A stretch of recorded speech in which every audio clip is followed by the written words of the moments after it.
আমাদের বাংলাদেশের মানুষ 11টা পর্যন্ত যারা ঘুমায়, সকাল 6টা থেকে 11টা পর্যন্ত যে কাজটা করতে পারবে ওরা 3 দিনে ওই সময় দিলেও দুপুর 12টা থেকে 6টা পর্যন্ত করতে পারবে না। কারণ কি? আল্লাহ তাআলা মানুষের মাইন্ড সেটআপটা ওইভাবেই তৈরি করে দেয়। সকালবেলার কাজের মধ্যে নবীজি বলেছেন বারাকা আছে, সুতরাং সকালবেলায় কেউ ঘুমিয়ে থাকবেন না। 8টা 10টা 12টা পর্যন্ত কেউ ঘুমিয়ে থাকবেন না, বারাকা জীবনের নষ্ট হয়ে যাবে। রাসূল সাল্লাল্লাহু আলাইহি ওয়াসাল্লামের দিন শুরু হতো কিভাবে? ভেরি ভেরি ইম্পর্টেন্ট একটা বিষয়, যদিও স্বাভাবিক প্রশ্ন মনে হচ্ছে, কিন্তু প্রশ্নটা খুবই ইম্পর্টেন্ট। আপনার দিন শুরু হয় কিভাবে বলেন তো? কিছু লোক আছে ঘুম থেকে উঠে নিজের লুঙ্গি আছে কিনা এটা খোঁজার আগে মোবাইল কোথায় এটা খোঁজে, মানে যে লুঙ্গি নাই এ তাল কিন্তু নাই, মোবাইল শরীফটা কোথায় এটা নিয়ে আগে ব্যস্ত থাকে। কিছু লোক আছে। আল্লাহর হাবিব সাল্লাল্লাহু আলাইহি সাল্লাম ঘুম থেকে উঠে করতেন কি? নবীজি কিন্তু আপনার মতো 8টার দিকে ঘুম থেকে উঠতেন না। আল্লাহর হাবিব সাল্লাল্লাহু আলাইহি সাল্লাম রাত্রে 3 ভাগের 1 ভাগ অথবা অর্ধভাগ তিনি ঘুমাতেন এবং ঘুমিয়ে যেতেন কখন? এশার নামাজের পরে। আল্লাহ রাসূল রাত্রের খাবার খাইতেন কিন্তু এশার আগে, এশার পরে না। খাবার খেয়ে ঘুমিয়ে গিয়ে উনি শেষ রাত্রে উঠে যেতেন, কারণ নবীজি সাল্লাল্লাহু আলাইহি সাল্লামের শেষ রাত্রে নামাজ আদায় আল্লাহ তাআলা আবশ্যক করে দিয়েছিলেন। ওমিনাল লাইলি ফাতাহাজ্জাদ বিহি নাফিলাতাল লাক। আল্লাহর হাবিব সাল্লাল্লাহু আলাইহি সাল্লাম ঘুম থেকে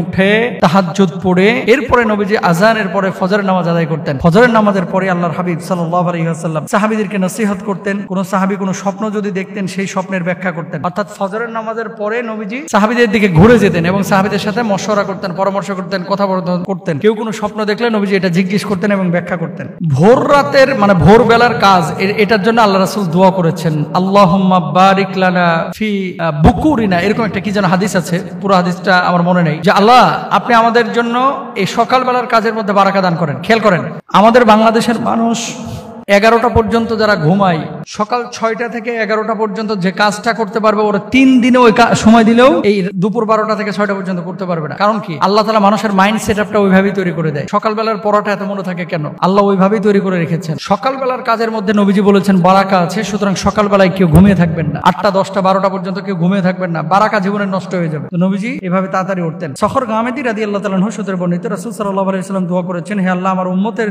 জন্য দিনের শুরু বরকতময় করেন। আল্লাহর হাবিব যখন কোন যুদ্ধের জন্য সাহাবীদেরকে প্রেরণ করতেন তখন ফজরের নামাজের পরে পাঠিয়ে দিতেন। এই 8টার দিকে পাঠাইতেন না, 9টার দিকে পাঠাইতেন না। এরপর আসেন, ফজরের কোরআন তেলাওয়াত দিয়ে যার দিন শুরু হয় দিনটি তার জন্য শুভ এবং নিরাপদ হয়। আল্লাহ সুবহানাহু ওয়া তাআলা পবিত্র কুরআনুল কারীমের মধ্যে স্পষ্ট করে বলে দিয়েছেন, ইন্না কুরআনাল ফাজরি কানা মাহজুরা। সূরা বনী ইসরাঈলের কিন্তু আয়াত, আকিমিস সালাতা লিদুলুকিশ শামসি ইলা গাসাকিল লাইলি ওয়া কুরআনাল ফাজর ইন্না কুরআনাল ফাজরি কানা মাশহুদা। সূর্য হেলে পড়ার পর হতে রাতের ঘন অন্ধকার পর্যন্ত সালাত কায়েম করবে এবং কায়েম করবে ফজরের কোরআন পাঠও, কারণ ভোরের কোরআন পাঠ সাক্ষী স্বরূপ। রব্বুল আলামিন স্পষ্টভাবে এটা বলে দিয়েছেন, আকিমিস সালাতা লিদুলুকিশ শামসি ইলা গাসাকিল লাইলি ওয়া কুরআনাল ফাজর। দেখেন কুরআন আল ফাজর মানে ফজরের কোরআন তেলাওয়াত করা ফজরের পরে। তো এই কোরআন তেলাওয়াতটা এটা জরুরি। আমরা ফজরের নামাজের পরে ইনশাআল্লাহ কোরআন তেলাওয়াত করার চেষ্টা করব। 3 নাম্বার, ফজরের সালাতটা আমরা নিয়মিত আদায় করার চেষ্টা করব। ফজরের 2 রাকাত নামাজ দুনিয়ার সবথেকে দামি জিনিস। ফজরের 2 রাকাত নামাজ দুনিয়া এবং দুনিয়ার মধ্যে যা কিছু আছে সবথেকে উত্তম, আল্লাহ রাসূল নিজে বলেছেন।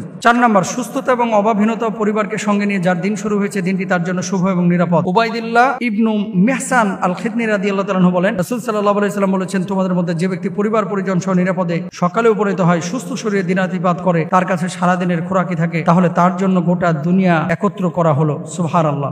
সুতরাং আপনার পরিবার যখন সুস্থ আছে, স্বাভাবিক আছে, যখন আপনার পরিবারের মানুষগুলো দেখবেন যে সুস্থ স্বাভাবিক ভালো আছে, সকালবেলাতে আল্লাহর কাছে শুকরিয়া আদায় করবেন যে আল্লাহ আরো একটা দিন আজকে শুরু করছি, আপনি আমাদের সবাইকে ভালো রেখেছেন, পুরো দিনটা যেন আপনি আমাদের জন্য কল্যাণময় করেন, বরকতময় করেন। এইভাবে যখন বলে বলে বলে বলে যখন আপনি কাজ করবেন, আল্লাহ তাআলা অবশ্যই বারাকা দিবেন ইনশাআল্লাহ তাআলা।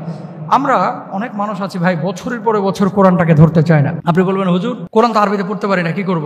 কোরআন আরবিতে পড়তে পারেন না, বাংলায় পড়েন। বাংলা উচ্চারণে বলতেছি না, আরে অনুবাদটা পড়েন। বাংলা উচ্চারণে কোরআন পড়া জায়েজ নাই, কারণ এলোমেলো হয়ে যায় অর্থ। আচ্ছা তা পারেন না, আপনি কোরআনটাকে হাতে নেন, একটু উলট পালট করেন, দেখেন, ভালোবাসেন, সেটাও পারেন না। কোরআনটারে আপনি হেডফোন লাগায় শুনেন, কিছু একটা করেন। আল্লাহ তৌফিক দান করুন ইনশাআল্লাহ।